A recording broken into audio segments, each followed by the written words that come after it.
പറയേണ്ട ഒരു പ്രധാന ഇൻസ്പിറേഷൻസ് ഒരുപാട് പേരുണ്ട്. ഇവരെല്ലാവരും ഗംഭീര ഇൻസ്പിറേഷൻസ് ആണ്. അതിലൊരു പ്രധാന ആളാണ് ജെറി അമൽദേവ്. ജെറി സാർ ഒരു ഗുരുസ്ഥാനിയൻ കൂടിയാണ്. ആം, ഞാൻ ജെറി സാറിൻ്റെ അടുത്ത് കമ്പോസിങ്ങിൻ്റെ തിയറി ആൻഡ് ഹയർ പഠിക്കാനായിട്ട് പോകാൻ നിൽക്കുകയാണ്. അപ്പോൾ ജെറി പറ്റി പറയാൻ, ജെറി സാറിൻ്റെ പാട്ടുകൾ പണ്ട് ഞാൻ പിയാനോ പഠിച്ചു തുടങ്ങിയ സമയത്ത് വെസ്റ്റേൺ മ്യൂസിക് പഠിക്കുന്നത് തന്നെ അങ്ങനെയാണ്. അതുവരെ കർണാട്ടിക് മ്യൂസിക്കാണ് പഠിച്ചിട്ടുള്ളത്. വെസ്റ്റേൺ മ്യൂസിക് പഠിച്ചു തുടങ്ങിയ സമയത്ത് കോഡ്സ് ഹാർമണി എന്നൊക്കെ പറയുന്ന സംഭവം കൂടി വരുമ്പോൾ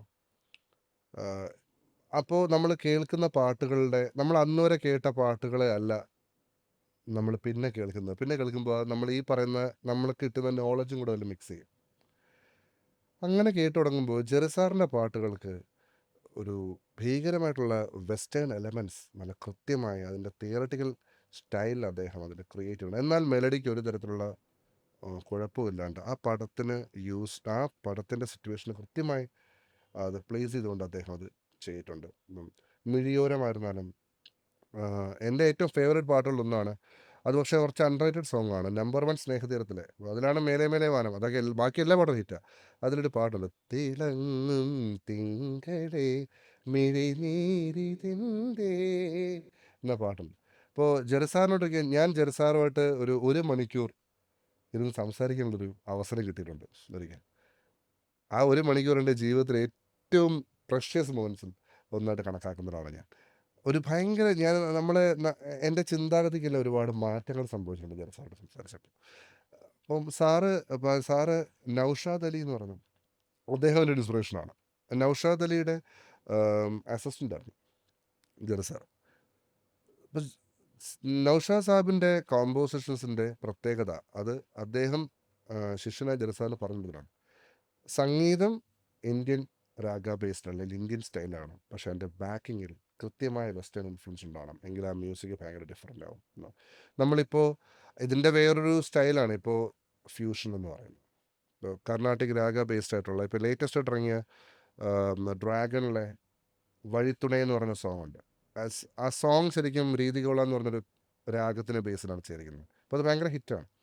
ബട്ട് അതിൻ്റെ ബാക്കിങ്ങിലുള്ളത് കൃത്യമായ ഒരു ഫങ്ക് മ്യൂസിക് സ്റ്റൈൽ ഇൻസ്ട്രുമെൻറ്റേഷനാണ് അതിൻ്റെ ബാക്കിലുള്ളത്. ലിയോൺ ജെയിംസ് ആണ് കമ്പോസർ എന്ന് തോന്നുന്നു. ഇതിൻ്റെ ഒരു ആദ്യകാല പാഠമാണ് നമ്മളിപ്പോൾ അദ്ദേഹം പറഞ്ഞു കൊടുത്തത്. ഇത് കൃത്യമായിട്ട് യൂസ് ചെയ്തിട്ടുണ്ട് എല്ലാ പാട്ടുകളിലും. അതിൻ്റെ ആ വെസ്റ്റേൺ അതിൻ്റെ പാട്ടിൻ്റെ ബാക്കിലിടുന്ന ഹാർമണി അല്ലെങ്കിൽ ആ സ്ട്രിങ്സിൻ്റെ അറേഞ്ച്മെൻ്റൊക്കെ അൺബീറ്റബിളാണ്. അതുകൊണ്ടാണ് 1000 കണ്ണുമായി എന്ന് പറഞ്ഞ പാട്ട് ഇപ്പോഴും അത് അത് അത് കടൽ കടന്നു പോയി. ദാസാറിൻ്റെ യേശുദാസ് അവാർഡിൻ്റെ ദിവസം ഗ്രാഡി ലോങ് എന്ന് പറയുന്ന അമേരിക്കൻ മ്യൂസീഷ്യൻ 1000 കണ്ണുമായി പാടിയിട്ടുണ്ട്. അന്ന് അദ്ദേഹത്തിന് പിയാനോ ബാക്ക് ചെയ്തത് ഞാനാണ്. അതുകൊണ്ട് അന്ന് ജെറിസാറ് ഞാൻ പിയാനോ ബാക്ക് ചെയ്ത് അത് കഴിഞ്ഞ് പ്രോഗ്രാം കഴിഞ്ഞു. ജെറിസാറ് സ്റ്റേജിൽ കയറി ഗ്രാഡി ലോങ്ങിനെ കൺഗ്രാജുലേറ്റ് ചെയ്തു. ഞാനിവിടെ കീബോർഡൊക്കെ ഇങ്ങനെ പാക്ക് ചെയ്ത് ജെറിസാറ് നേരെ ഒന്ന് എനിക്ക് കൈ തന്നു. ഇന്നത് പറയുമ്പോൾ ചിലപ്പോൾ എൻ്റെ കണ്ണ് പറയും സിറ്റുവേഷൻ. അത് കിട്ടുന്നൊരു അവാർഡാണത്.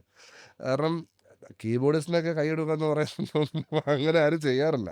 അതൊക്കെ സാറിൻ്റെ ആ ഗ്രേറ്റ്നെസ്സും ഒക്കെയാണ്. അങ്ങനെ സാറിനോട് സംസാരിക്കാൻ പറ്റിയിട്ടുണ്ട് ഒരുപാട്. പക്ഷേ എന്ന് വെച്ചാൽ ഇതിൻ്റെ വളരെ ഡിഫറെൻ്റ് ആയിട്ടുള്ള ഒരിക്കലും സാറ് ഞാൻ ക്ലാസ് എടുക്കാൻ വന്നിട്ടുണ്ട്. ഞാൻ കീബോർഡ് പിയാനോ പഠിക്കുന്ന സമയത്ത് ക്ലാസ് എടുക്കാൻ വന്നിട്ടുണ്ട്. അപ്പം അന്ന് മേജർ സ്കെയിൽ മൈനർ സ്കെയിൽ എന്ന് പറഞ്ഞ 2 സ്റ്റൈലാണ്. അപ്പം മേജർ സ്കെയിൽ രണ്ടും തമ്മിൽ എങ്ങനെ ഡിഫറൻഷ്യേറ്റ് ചെയ്യാം അല്ലെങ്കിൽ എങ്ങനെ തിരിച്ചറിയാമെന്ന് പറഞ്ഞൊരു പാഠം വന്നു, ഒരു സബ്ജക്റ്റ് വന്നു. അപ്പോൾ അതിൽ അദ്ദേഹം പറഞ്ഞു മേജർ സ്കെയിലിനൊരു ഹാപ്പി ഫീലും മൈനർ സ്കെയിലിനൊരു സാഡ് ഫീലുമാണ്. ഇതെന്നെ ഭയങ്കരമായിട്ട് ഞാൻ ചിന്തിച്ചു. സാറ് തന്നെ അത് മാറ്റി ചെയ്തിട്ടുണ്ട്. അതായത് മൈനർ സ്കെയിലിൽ അദ്ദേഹം കമ്പോസ് ഒരു പാട്ടാണ്, പെണ്ണിൻ്റെ ചെഞ്ചുണ്ടിൽ പുഞ്ചിരി പൂത്തു. ആ പാട്ട് ഭയങ്കര സന്തോഷമായിട്ട് നമുക്ക് കേൾക്കാൻ പറ്റുള്ളൂ. അത്ര നല്ല റൊമാൻറ്റിക് സോങ് ആണ്. അതേസമയം കണ്ണോടു കണ്ണോരം നീ കണിമലരല്ലേ, ഈ പാട്ട് കേട്ടാൽ വെറുതെ എൻ്റെ കണ്ണിൽ നിന്ന് കണ്ണീര് വരും. അങ്ങനെ എനിക്ക് ഫീൽ ചെയ്യും ആ പാട്ട്. അത് മേജർ സ്കെയിലാണ്. അപ്പോൾ അത് സ്കെയിലല്ല ശരിക്കും. നമുക്ക് അതിനപ്പുറത്തേക്ക് മ്യൂസീഷ്യന് ആ ഫീല് കൊണ്ടുവരാൻ പറ്റും അപ്പാർട്ട് ഫ്രം ദിസ് തിയറി. കാര്യങ്ങളാണ്. ജനറലി പറയുന്നൊരു തിയറിയാണത്. നമ്മളിപ്പോൾ അതിനെക്കുറിച്ച് ജസ്റ്റ് ഗൂഗിളിൽ നോക്കിയാലും what is the difference between major and minor scales എന്ന് പറഞ്ഞാലും അതെ. ഞാൻ ഈ പറഞ്ഞ കാര്യം തന്നെ വരും. പക്ഷേ അതിനെ മറികടക്കാൻ പറ്റും ഒരു പ്രതിഭയുള്ള സംഗീത സംവിധായകൻ. ആ, അത് ജെറുസാറിനെ പറ്റി ജെറുസാറിൻ്റെ പ്രതിഭയെ പറ്റിയൊന്നും പറയാൻ ഞാൻ ആളല്ല. എന്നാലും പറയുന്നത് one of the magical genius ജെറുസാർ. ജെറുസാറിനെ ജെറുസാറിനെ പോലെ വേറൊരു വളരെ ഇൻസ്പയർ ചെയ്തൊരു കമ്പോസറാണ് ശ്യാം സാർ. ഈ എപ്പിസോഡ് പോരാതെ ഒരു സംശയമുണ്ട്. പക്ഷെ എന്നാലും ശ്യാം സാറിനെ പറ്റി പറയണ്ടേ, both songs and background score. സോങ്സിൻ്റെ കാര്യം പറയുകയാണെങ്കിൽ ഒറ്റ പാട്ട് പറഞ്ഞാൽ മതി. അതായത് 84 ഇറങ്ങിയ സിനിമയാണ് കാണാമറയത്ത്. ഈ ഇടയ്ക്ക് ഞങ്ങളുടെ വീടിൻ്റെ അടുത്തുള്ള അമ്പലത്തിൽ ഉത്സവം വന്നപ്പോൾ അവിടെയും ഡിമാൻഡ് ആയിരുന്നു മധുരക്കിനാവിൻ പാടാനായിട്ട്. മധുരക്കിനാവിൻ പിന്നീട് അത് തേജാഭായിൽ അത് റീമിക്സ് ചെയ്തിട്ടുണ്ട് ദീപക്കേട്ടൻ. ഗംഭീരമായിട്ട് റീമിക്സ് ചെയ്തിട്ടുണ്ട്. ആം, എന്നിനും പഴയ ആ പാട്ടിൻ്റെ ഒരു പവർ, എന്താ പറയുക, ആലോചിച്ച് 84, ഇപ്പോൾ എത്ര വർഷമായി? ഇപ്പോൾ 30 വർഷം കഴിഞ്ഞു. ഇപ്പോഴും ആ പാട്ട് അതുപോലെ ആൾക്കാർ കേൾക്കുന്നുണ്ട്. ഇപ്പോഴത്തെ കുട്ടികൾക്ക് പോലും ആ പാട്ട് ഇഷ്ടമാണെന്ന് പറയുന്നത് നമ്മൾ ഒരു ജനറേഷൻ വൈസ് തന്നെ പാസ് ഓൺ ചെയ്യണം ആ പാട്ട്. സെലിബ്രേറ്റ് ചെയ്തുകൊണ്ടിരിക്കും. സെലിബ്രേറ്റ് ചെയ്തൊരു പാട്ടാണ്. പിന്നെ അതേപോലെ ഇതേ മൂഡിൽ ഡെയ്സിനൊരു പാട്ടുണ്ട്, തേന്മഴയോ പൂമഴയോ. അതും ഭയങ്കര രസമുള്ളൊരു പാട്ടാണ്. ആ, പിന്നെ പിന്നെ പണ്ട് ബൈക്കൊക്കെ എടുത്ത് പോകുമ്പോൾ, ബൈക്ക് ഓടിച്ച് പോകുമ്പോൾ എപ്പോഴും മൂടുന്നൊരു സാധനമാണ് രാവിൽ തേൻ തേടും പൂങ്കാറ്റേ എന്ന് പറയുന്ന പാട്ട്. അത് എന്ത് കോമ്പോസേഴ്സാണ്. പിന്നെ ഉണ്ട് കണ്ണാൻ തെളിയും കാട്ടുകുറിഞ്ഞിയും, ആ പാട്ട്. ഇപ്പോൾ പിന്നെ എബ്രഹാം മോസ്റ്ററുടെ റിലീസിന് ശേഷമാണ് പൂമാനമേ പിന്നെയും തിരിച്ചു വന്നിട്ടുണ്ട്. ഒരുപാട് പാട്ടുകൾ പറയാൻ പറ്റും ശ്യാം സാറിൻ്റെ. സ്കോറ് പറയുകയാണെങ്കിൽ പിന്നെ CBS സീരീസ്, അത് ഞാൻ നേരത്തെ പറഞ്ഞ ഒരു ക്യാരക്ടറിനെ ഒരു മ്യൂസിക് കൊണ്ട് അടയാളപ്പെടുത്തുക എന്ന് പറയും. ആ മ്യൂസിക്കിന് തന്നെ പല വേരിയേഷൻസ് ഉണ്ട്. അത് ആ സിനിമയിൽ ഗംഭീരമായിട്ടാണ് യൂസ് ചെയ്തിരിക്കുന്നത്. അതായത് തെറ്റ ഇതൊരു ഒരു ഒരു വിന്നിങ് പോയിന്റാണ്, അല്ലെങ്കിൽ ഒരു ട്രയംഫാണ്. അതിനുശേഷം ഇത് ചിന്തിക്കുമ്പോഴാണ് വരുന്നത്, ബുദ്ധിപരമായി ചിന്തിക്കുമ്പോഴാണ്. പിന്നീട് ഇങ്ങനെ സാധനമുണ്ട്. ഇത് ശരിക്കും ഒരു കൺഫ്യൂഷനാണ് അവിടെ കാണിക്കുന്നത്. ശരിക്കും ഇനി സിനിമ കാണുമ്പോൾ ശ്രദ്ധിച്ചോളൂ, കൃത്യം ഈ പോയിന്റിലാണ് ഈ സാധനം വരുന്നത്. എന്തെങ്കിലും ഒരു സാധനം പറഞ്ഞ് ഓക്കെ, ഇപ്പോൾ ഒരാളോട് സംസാരിച്ച് അയാൾ പറഞ്ഞ കള്ളമാണ് എന്ന് ഇദ്ദേഹം തിരിച്ചറിഞ്ഞ് സേതുരാമയ്യർ അത് ബീറ്റ് ചെയ്തു എന്ന് പറയുമ്പോൾ മറ്റേ മ്യൂസിക് വരും, വിക്രം എന്ന് പറഞ്ഞ് പോവും. അപ്പോഴേ ആ മ്യൂസിക് വരും. മറ്റത് ആ കൺഫ്യൂഷൻ, അല്ലെങ്കിൽ എവിടെയെങ്കിലും ഒരു ഡെഡ് എൻഡിൽ വന്ന് നിൽക്കുന്നു എന്നൊക്കെ വരുമ്പോൾ മറ്റേ മ്യൂസിക് വരും. പിന്നെ CBയുടെ ലാസ്റ്റ് മൂന്നാമത്തെ നാലാമത്തേലുള്ളൊരു സാധനം മ്യൂസിക്,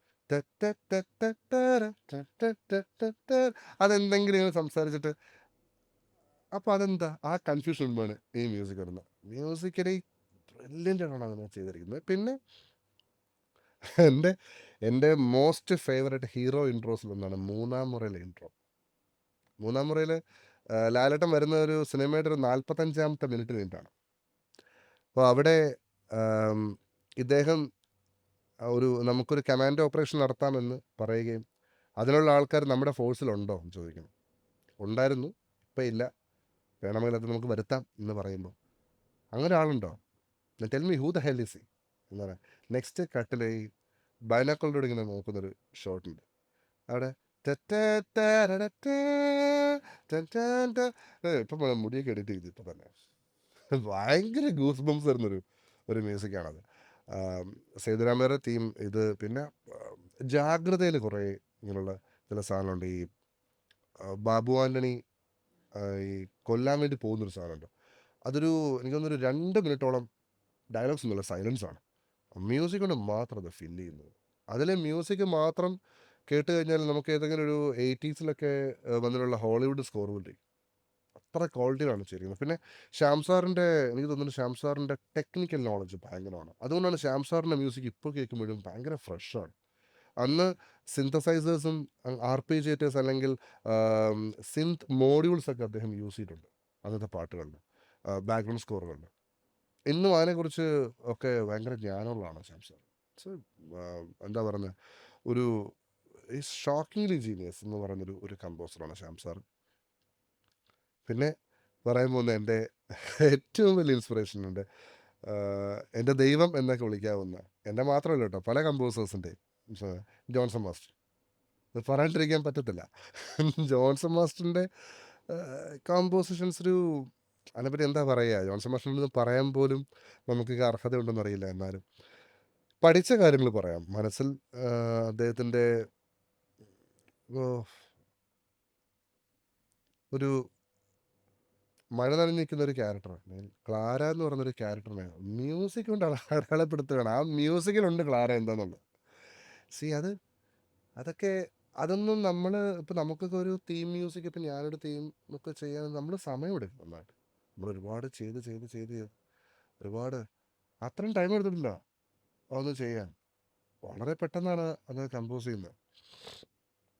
ആ തീം അവിടെ നമുക്കൊരു ക്യാരക്ടറിൻ്റെ കംപ്ലീറ്റ് കണ്ണടച്ചാൽ നമുക്ക് ആ ക്യാരക്ടറിനെ കാണാൻ പറ്റും ആ പാട്ട് കേട്ടുകൊണ്ടിരുന്നാൽ. പിന്നെ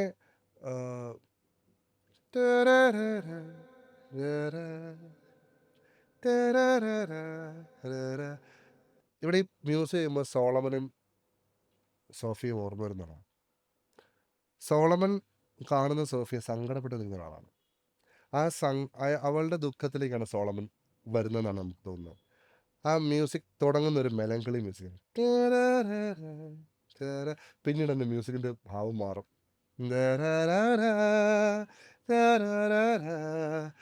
ആ മ്യൂസിക്കിന് നേരെ നമുക്ക് ആകാശമാകെ എന്ന പാട്ടോട് കയറാൻ പറ്റും. ആകാശമാകെ ആ നായകനും കൂടെയുള്ളൊരു യാത്രയാണ്. ബാംഗ്ലൂരിലെ റോഡിലൂടെ അവർ പല പല കാഴ്ചകൾ കണ്ടു പോകുന്ന ആ സാധനം അവരുടെ ലൈഫിലോട്ടുള്ള ഒരു യാത്ര. അല്ലെങ്കിൽ ചിലപ്പോൾ അപ്പോഴായിരിക്കും ഈ ക്യാരക്ടർ, സോഫി എന്നുള്ള ക്യാരക്ടർ മനസ്സുറന്ന് സന്തോഷിക്കുന്നു. അതെല്ലാം ആ മ്യൂസിക്കിലുണ്ട്. അതെങ്ങനെ ചെയ്യാൻ പറ്റുമോ എനിക്കറിയില്ല കേട്ടോ, സത്യം പറയാം, അറിയില്ല. പിന്നെ പത്മരാജൻ സാറിൻ്റെ ഒരു പാട്ട്, ഒരു സിനിമയിലെ പാട്ടുകൾ, 3 പാട്ടുകളുണ്ട്. 3 പാട്ടുകൾക്ക് അദ്ദേഹം പറഞ്ഞു, അത് അനന്തപത്മനാഭൻ സാർ എഴുതിയ ഒരു ഇതിൽ പറഞ്ഞു. അദ്ദേഹം ജോൺസൺ മാസ്റ്റർ എടാ നമുക്കേ 3 പാട്ടുണ്ട്, 3 ഹിന്ദുസ്ഥാനി രാഗം പിടിക്കണം, ഹിന്ദുസ്ഥാനി രാഗത്തിൽ ചെയ്യണമെന്നാണ്. ജോൺസൺ മാസ്റ്റർ പറഞ്ഞു എനിക്കത് വലിയ പിടിയൊന്നുമില്ല, ഹിന്ദുസ്ഥാനി രാഗങ്ങളിൽ വലിയ അറിവൊന്നുമില്ല എന്ന് പറഞ്ഞിട്ട് ചെയ്ത പാട്ടുകളാണ് ഞാൻ ഗന്ധർവ്വ പാട്ടുകൾ. നമുക്കത് കേൾക്കും മനസ്സിലാവുന്നു ഒട്ടും അറിവില്ല.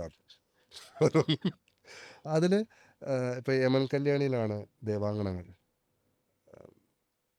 വരെ എന്താണ്, ഞാൻ വൈഫിനോട് എപ്പോഴും പറയാറുണ്ട്, ഞാൻ മരിച്ചു പോകുന്നു തോന്നുകയാണെങ്കിൽ ഈ പാട്ട് കിട്ടണം, അത് കേട്ട് മരിക്കണമെന്ന്. അങ്ങനെ എനിക്ക് അത്രയ്ക്ക് എൻ്റെ സോളാണ് ആ പാട്ടെന്ന് പറയുന്നത്. ആ പാട്ട് ഭയങ്കരമായിട്ട് എനിക്ക് എന്താ അറിയില്ല, എന്ത് സങ്കടം ഉണ്ടല്ലോ ആ പാട്ട് കേട്ടാൽ എനിക്കതിന് മറന്നു. ഞാനതിൽ വേണമെങ്കിൽ എന്നെ ഹിപ്നോട്ടൈസ് ചെയ്യാം ആ പാട്ട് കേട്ടുകൊണ്ടിരിക്കുകയാണെങ്കിൽ.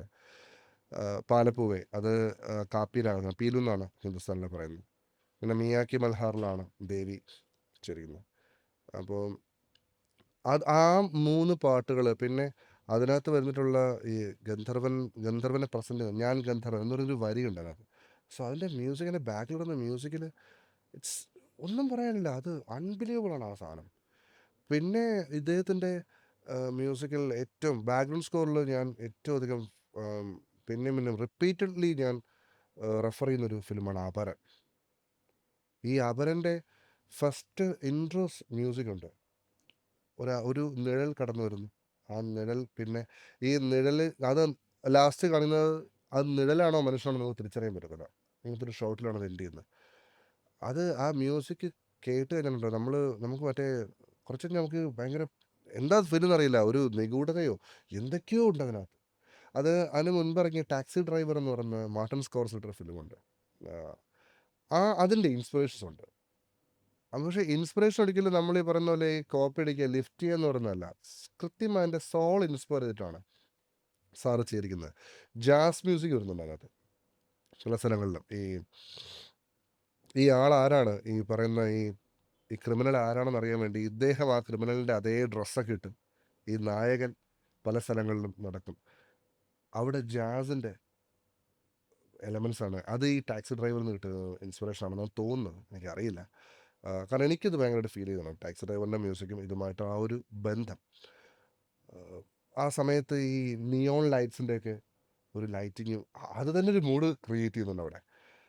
അതിലോട്ട് ഈ അപ്പോൾ ഞാൻ പറഞ്ഞത് അങ്ങനത്തെ ഒരു വിഷ്വൽ കാണുമ്പോൾ ഇതിൽ ജാസ് മ്യൂസിക് അല്ലെങ്കിൽ ഒരു ഒരു ബിഗ് ബാൻഡ് മ്യൂസിക് വന്ന കറക്റ്റ് ഈ മൂഡിൻ്റെ കറക്റ്റ് പിടിക്കാൻ പറ്റുമെന്നൊക്കെ പറയുന്ന ആ ചിന്തയാണ് അതിനെ ഡിഫറെൻ്റ് ആക്കുന്നത്. അതിനെ കമ്പോസറാക്കി മാറ്റുന്നത്, ബാക്ക്ഗ്രൗണ്ട് സ്കോർ കമ്പോസറിന്. ഒരു ചെറുപുഞ്ചിരി എന്നൊരു ഫിലിമുണ്ട്, MT വാസുദേവൻ നായർ ഡയറക്റ്റ് ചെയ്ത്. അതിൽ ലാസ്റ്റ് ഈ ക്യാരക്ടർ, ഇത് രണ്ട് പേരാണ്, അവരുടെ അമ്മയും അച്ഛനുമാണ്.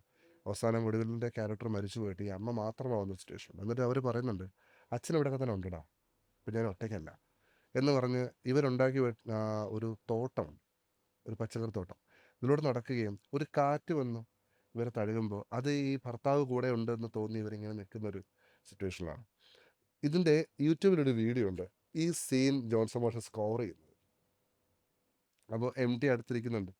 ഇദ്ദേഹം ഇതിങ്ങനെ കണ്ടിട്ട്, പുള്ളിക്കാരി ഒരൊറ്റയാളല്ലേ പോകുന്നത്, നമുക്കൊരു സോളോ ഇൻസ്ട്രുമെൻറ്റ് മാത്രം കൊടുക്കാം എന്ന് പറഞ്ഞൊരു ഫ്ലൂട്ട് മാത്രം കൊടുത്തിട്ടാണ് ആ സീൻ നടന്നത്. ഒരു ഒരു ഇൻസ്ട്രുമെൻറ്റിന് എന്തോ പറയാനുണ്ട്, ആ മ്യൂസിക്കിന് എന്തോ പറയാനുണ്ട്. അത് ആ ക്യാരക്ടറിനെ പറ്റി, ആ ക്യാരക്ടറിനെ പറയുന്നതാവാം, അല്ലെങ്കിൽ അതൊരു തേർഡ് മാൻ പെർസ്പെക്റ്റീവ് ആവാം. പക്ഷേ അതൊരൊറ്റയാണ്, ഇറ്റ്സ് എ സിംഗിൾ പേഴ്സ്പെക്റ്റീവ്. ആ പേഴ്സ്പെക്റ്റീവ് ആക്കി മാറ്റുന്ന മ്യൂസിക്. അപ്പോൾ ഒരുപാട് ഇതൊക്കെ ഇങ്ങനെയൊക്കെ ഒരു മ്യൂസിക് ഡയറക്ടർ ചിന്തിക്കേണ്ട കാര്യമുണ്ടെന്നൊക്കെ ഞാൻ പഠിക്കുന്നത് അതിലൂടെയാണ്. ജോൺസൺ മാഷിൻ്റെ സ്കോറാണ്. ജോൺസൺ മാഷ്, നമ്മൾ ചില ആൾക്കാരെ പറ്റി പറയും ഇവിടെ നിൽക്കേണ്ട ആളല്ല എന്ന് പറയുന്ന പോലെ, ജോൺസൺ മാഷ് ഒരു ഇൻ്റർനാഷണൽ ആർട്ടിസ്റ്റാണ്, ഒരു സംശയമില്ല ആ കാര്യത്തിൽ. പിന്നെ എല്ലാവരും പറഞ്ഞുതരാം, മണിച്ചിത്രത്താഴിലെ ഞാൻ ഏറ്റവും അധികം റിപ്പീറ്റ് ചെയ്ത് റെഫർ ചെയ്യുന്നൊരു ഒരു മ്യൂസിക് സ്കോറാണ് ഈ മന്ത്രിച്ച തകിട് അവിടെ കുഴിച്ചിടാനായിട്ട് നെടുമുടിയും ദാസപ്പനും പിന്നെ ഇയാളും പപ്പുവിൻ്റെ ക്യാരക്ടറും പോകുമ്പോൾ അവർ കയറി വരുമ്പോൾ ഒരു മ്യൂസിക് ഉണ്ട്, അവർക്കെന്ത് സംഭവിക്കാം എന്നുള്ളൊരു സിറ്റുവേഷനിലൊരു മ്യൂസിക് ഉണ്ട്. അതിനുശേഷം அந்த ആഹരിയിലെ കീർത്തനം കൊഞ്ചം പാടുന്നെങ്കിൽ അതൊരു ശബ്ദം വരും. ഈ ശബ്ദത്തിന് മ്യൂസിക്കില്ല, ഈ ശബ്ദം നമ്മളെ പേടിപ്പിക്കും. ഇപ്പോൾ ഇതിൻ്റെ റിലീസിൻ്റെ സമയത്ത് ഞാൻ തിയേറ്ററിൽ നിന്ന് കണ്ടപ്പോൾ എത്രാമത്തെ തവണ കാണുന്നത്, ചിലപ്പോൾ 500ാമത്തെ തവണ എനിക്കത് കാണുന്നത്. എന്നാലും ഫ്രീസ് ചെയ്തു ആ സീനോടെ. അവിടെ മ്യൂസിക്കില്ല. ആരാത്? നാഗവല്ലി കഥക തുറക്കും, മ്യൂസിക്കില്ല, കഥയുടെ ശബ്ദം മാത്രമേ. പിന്നീട് വരുന്നൊരു നിഴലാണ് വരുന്നത്. ഈ നിഴൽ കാണുന്ന തൊട്ട് ഒരു ഹൈ ഒക്ടേവിലൊരു സ്കോർ ഇങ്ങനെ നിൽക്കും. അത് തന്നെ നമ്മുടെ ചെവിക്ക് തരുന്നൊരു ഇറിറ്റേഷനുണ്ട്. പിന്നീടാണ് പതുക്കെ ബിൽഡ് ചെയ്യും, അത് ബിൽഡ് ചെയ്യും. പിന്നെ വരുന്നത് സ്റ്റക്കാറ്റാണ്, അത് ബിൽഡ് ചെയ്ത് വരുന്ന, ഒന്നും പറയാനില്ല. ആ മ്യൂസിക് മ്യൂട്ട് വെച്ച് നമ്മൾ ആ സീൻ കാണുന്നതും മ്യൂസിക്കോട് കാണുന്നതും എൻ്റെ ഡിഫറെൻ്റ്. പിന്നെ ഈ അല്ലി എന്നുള്ള ക്യാരക്ടറിനെ ചേസ് ചെയ്യുന്നൊരു സീനുണ്ട്, അതുമൊക്കെ. പിന്നെ പിന്നെ പറയാനുള്ളത് പേടിപ്പിക്കുക എന്ന് പറയുന്നത്, ഹൊറർ മ്യൂസിക്കിൽ നമ്മൾ പലപ്പോഴും ഇമ്പാക്റ്റുകളും അല്ലെങ്കിൽ ഹിറ്റുകളും കൊടുത്തിട്ടാണ് നമ്മൾ പേടിപ്പിക്കുന്നത്, അല്ലെങ്കിൽ ജംസ്കെയർ ഉണ്ടാക്കുന്നത്. ഇപ്പോൾ ഏത് മ്യൂസിക് ആയിരുന്നാലും ശരി, ഇപ്പം ഹോളിവുഡിലായിരുന്നാലും ഇവിടെ ആയിരുന്നാലും അങ്ങനെയാണ് അതിനെ ഡിസൈൻ ചെയ്യുന്നത്. എന്നാൽ ജോൺസൺ മാഷിനൊരു വീണ മതി പേടിപ്പിക്കാൻ.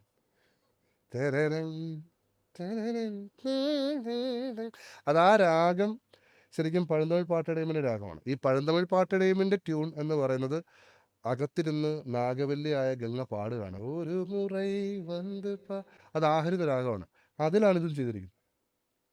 എന്നാൽ സോങ് ചെയ്തിരിക്കുന്ന വേറൊരു കമ്പോസറും ബാക്ക്ഗ്രൗണ്ട് സ്കോർ വേറൊരു കമ്പോസറും ചെയ്തിരിക്കുന്നത്. സോങ് ഇരുന്ന രാധാകൃഷ്ണൻ സാറാണ്, രാധാകൃഷ്ണൻ സാർ ഇൻസ്പിറേഷനാണ്, രാധാകൃഷ്ണൻ സാറിൻ്റെ ഗുരുവാണ്. അങ്ങനെ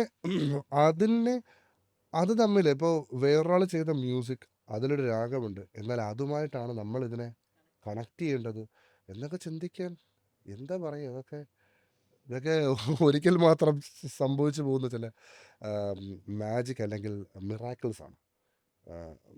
മണിച്ചിത്രത്താഴിൻ്റെ score is one among them. മലയാളത്തിലെ ഏറ്റവും ഗംഭീരമായൊരു സ്കോർ ഏതാണെന്ന് ഒരു റാപ്പിഡ് ഫയർ ചോദിക്കുകയാണെങ്കിൽ കണ്ണടച്ച് പറയാം, മണിച്ചിത്രത്താഴ് തന്നെയാണ്. ആം, ഇപ്പോഴും അതിൻ്റെ സ്റ്റഡീസ് ഇപ്പോഴും നടന്നുകൊണ്ടിരിക്കുകയാണ് എന്നാണ്.